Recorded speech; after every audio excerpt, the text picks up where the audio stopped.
on Taharot Perikei Mishnah Daled, fourth Mishnah in the fifth chapter, Masechet Taharot. So we learned about the Shnei Shvilim, and then we learned in the last Mishnah. By the way, I said we're learning about Shratzim. I said there were 7. Of course, there are 8. So I would like to correct what I said 2 Mishnayot ago. There's Shmone Shratzim. It's the name of a famous chapter in Shas.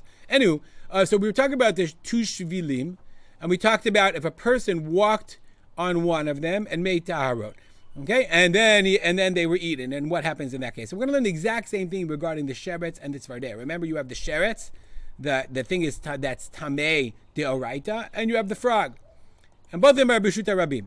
And so our Mishnah has basically repeated the last Mishnah. Naga be'echad mehem, you touched one of them, ve'asat taharot v'ne'echlu, and you made something that has to be al taharat, tahara of truma or kodesh. You made truma bread, and it was eaten. Then, you touched one of those, I don't know, dead things. Tava, you went to the mikvah. Naga b'sheni ve'asat taharot. Then you touched the other one, and then again you made taharot. So can you eat it? Harei elu taharot. Those are also taharot. Even though those are also taharot. Remember, it's the same as the shnei shvilim.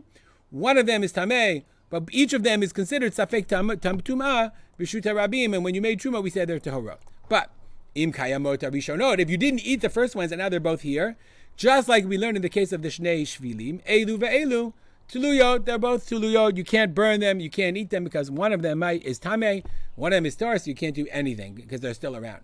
Im lo tavabi time. If you didn't go to the mikvah beforehand, they'd be the same rule as the Mishnah before. Harishonot tuluyot. The first ones you have are tuluyot. They're hanging. You can't get rid of them. Vashniyot yisarefu. And the second ones you have to burn. I assume here. Let me check the Kahati. Yes, he says the Vilna Gaon says the Rishonot Taharot. The Vilna Gaon changes it and says it's Taharot. Vashniyot yisarefu. The second one should be burned. The first one is Taharot because of Safek Tuma. And the second ones have to be burned because the second ones for sure he wasn't tova between, so he definitely touched something tamei. So you have to treat the second one as if he touched the tamei one second. And that's why they have to be burned. All right, we'll stop here. Wait. Before we stop here, the Kahati points out, the Rambam says, why do you have to know this? It's obvious. Isn't the same as Shnei Shvilim? So the Rambam says, no, remember a few Mishnayot ago, Rabbi Yossi argued. Rabbi Yossi said, if you touch things, Rabbi Yossi said, mitame bekulam, because people aren't supposed to touch stuff. But he says, in this case, the point is that Rabbi Yossi in our Mishnah does not argue, because once you make Taharot, once you did things and made things with them, Rabbi Yossi agrees that Safek Tumah B'Shuta Rabim is Tahor.